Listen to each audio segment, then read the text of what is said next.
Hello friends, welcome back to my channel. आज हम लोग जो है इनकम फ्रॉम हाउस प्रॉपर्टी का सवाल देखेंगे जो वेस्ट बंगाल हायर सेकेंडरी में आपका 2016 में आया हुआ है सम्स। तो इसको चलिए अच्छे से आप लोग देख लेते हैं कि किस तरह से बनाया गया है। तो सवाल शुरू है यहाँ से आपका। Shri Parimal Bose is the owner of the two houses. ये दो हाउसेज के ऑनर हैं। Information relating to the two houses for the previous year 2018 and 19 are as follows। 18 और 19 प्रीवियस ईयर का दिया हुआ है इन्फॉर्मेशन। तो देखिए हाउस नंबर 1 ये लेट आउट है और हाउस नंबर 2 जो है आपका सेल्फ ऑक्यूपाइड रेजिडेंशियल पर्पज़ के लिए रखा गया है।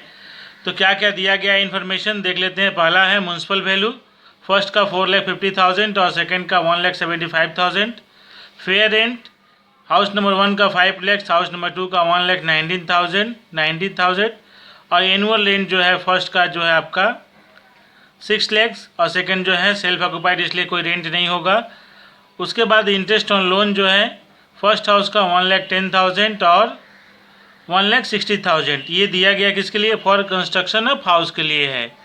इस चीज़ को ध्यान रखिए, कंस्ट्रक्शन के लिए रहता है तो मैक्सिमम लिमिट जो है इंटरेस्ट ऑन लोन का 2 लाख रुपया है।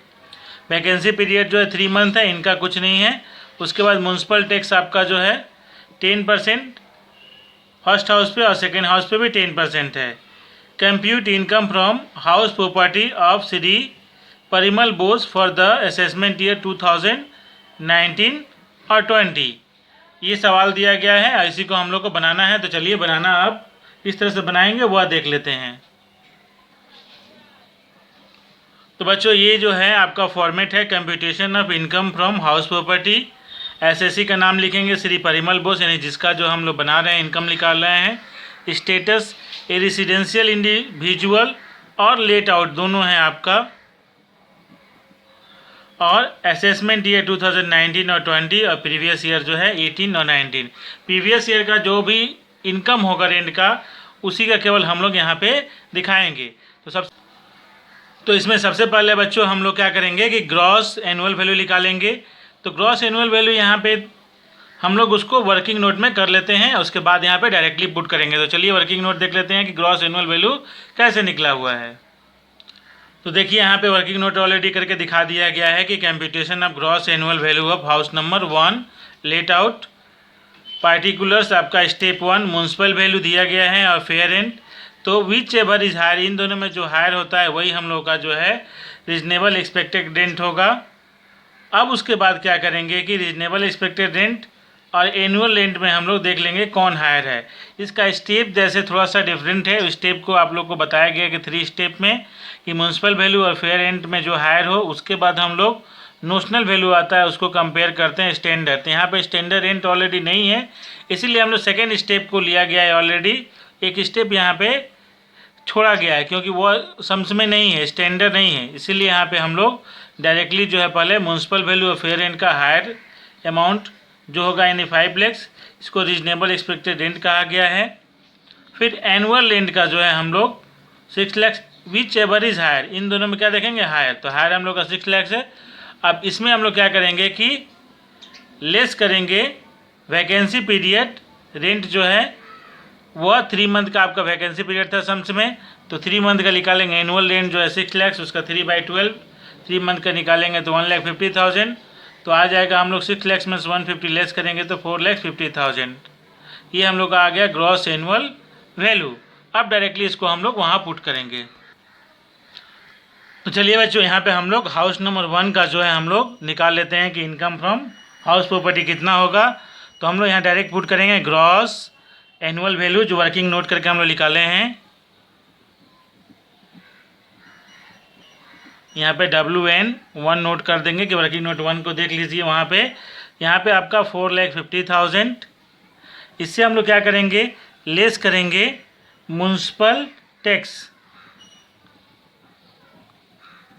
म्यूनसिपल टैक्स जो है आपका 10% पेड बाय ऑनर जो होगा वह यानी ₹4,50,000 का 10% हम लोग यहाँ पे निकाल लेंगे तो आएगा 45,000। ये हम लोग के निकालने पे आ गया आपका 4,05,000 रुपीज़ ये आ गया हम लोग का नेट एनुअल वैल्यू। तो हम लोग ये नेट एनुअल वैल्यू आ गया। अब इसके बाद नेक्स्ट डिडक्शन देखेंगे। तो यहाँ पे हम लोग क्या करेंगे कि आपका नेट एनुअल वैल्यू आने पे हम लोग उसके बाद डिडक्शन करेंगे। अंडर सेक्शन 24 में यहाँ 2 डिडक्शन आता है। पहला डिडक्शन जो आता है स्टैंडर्ड डिडक्शन। स्टैंडर्ड डिडक्शन जो है ये होता है आपका अंडर सेक्शन 24A। यहाँ पे क्या होता है कि नेट एनुअल वैल्यू का यानी ₹4,05,000 का जो है हम लोग 30% डिडक्शन करके वैल्यू दिखाते हैं। तो यहाँ पे आ जाएगा आपका 1,21,500, ये अमाउंट इससे लेस करेंगे। अब उसके बाद से हम लोग डिडक्शन नंबर बी करेंगे, वो आपका होगा यहाँ पे for interest on loan. Interest on loan under section 24B। इसमें हम लोग जो है ऑलरेडी जो अमाउंट दिया गया है कंस्ट्रक्शन के लिए लिया गया है, तो 1,10,000 रुपीज़ ले लेंगे। आप लोग एक चीज़ और ध्यान रखिएगा कि कंस्ट्रक्शन के लिए मैक्सिमम लिमिट जो है 2 लाख है, तो 1,10,000 तो ऑलरेडी इससे लेस हो जाएगा। तो इससे लेस दोनों को, इन दोनों को इससे लेस करेंगे 4,05,000 से, तो हम लोग का आ जाएगा आपका 1,73,500। ये हाउस नंबर 1 से हम लोग का इनकम हुआ है। अब इसके बाद से हाउस नंबर 2 करेंगे।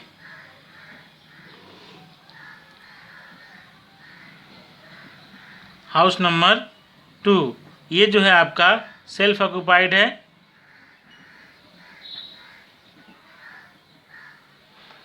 तो यहाँ पे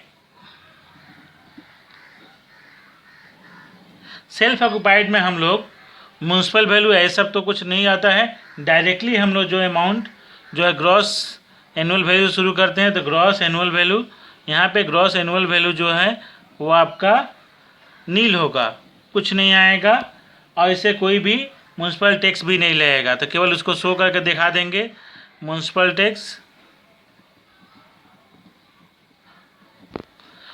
टैक्स आपका दिखा देंगे, तो वो भी क्या हो जाएगा आपका नील हो जाएगा। और इन दोनों से करने पे आपका ये नील आ गया। ये है हम लोग का net annual value. Net annual value आने के बाद हम लोग लेस करेंगे deduction, less deduction under section 24। इसमें क्या होता है आपका जो है पहला जो है डिडक्शन ए नंबर तो होगा ही नहीं, क्योंकि नेट एनुअल वैल्यू यहाँ कुछ है नहीं, इसीलिए हम लोग यहाँ पे हम लोग बी नंबर डिडक्शन करेंगे।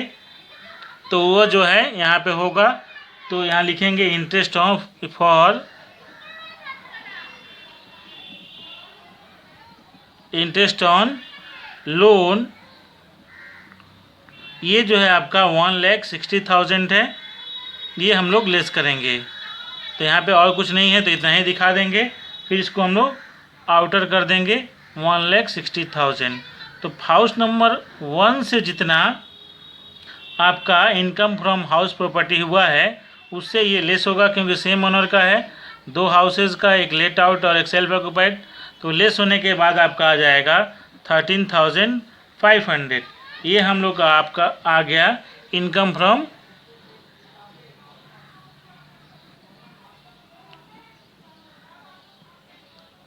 House property.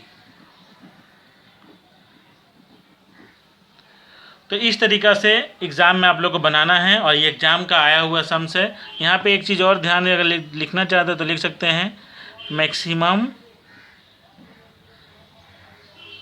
Limit ₹2 lakhs for construction के लिए अगर वो लिया गया है तो मैक्सिमम लिमिट 2 lakhs है, तो इसीलिए 160 आया तो लेस हो गया है। तो इस तरीक़ा से आप लोग जो है सवाल बनाइएगा, बहुत आसानी से बन जाएगा। और ग्रॉस एनुअल वैल्यू जो अगर रहेगा तो उसको अलग से वर्किंग नोट कर लीजिएगा, तो ये लंबा नहीं लगेगा।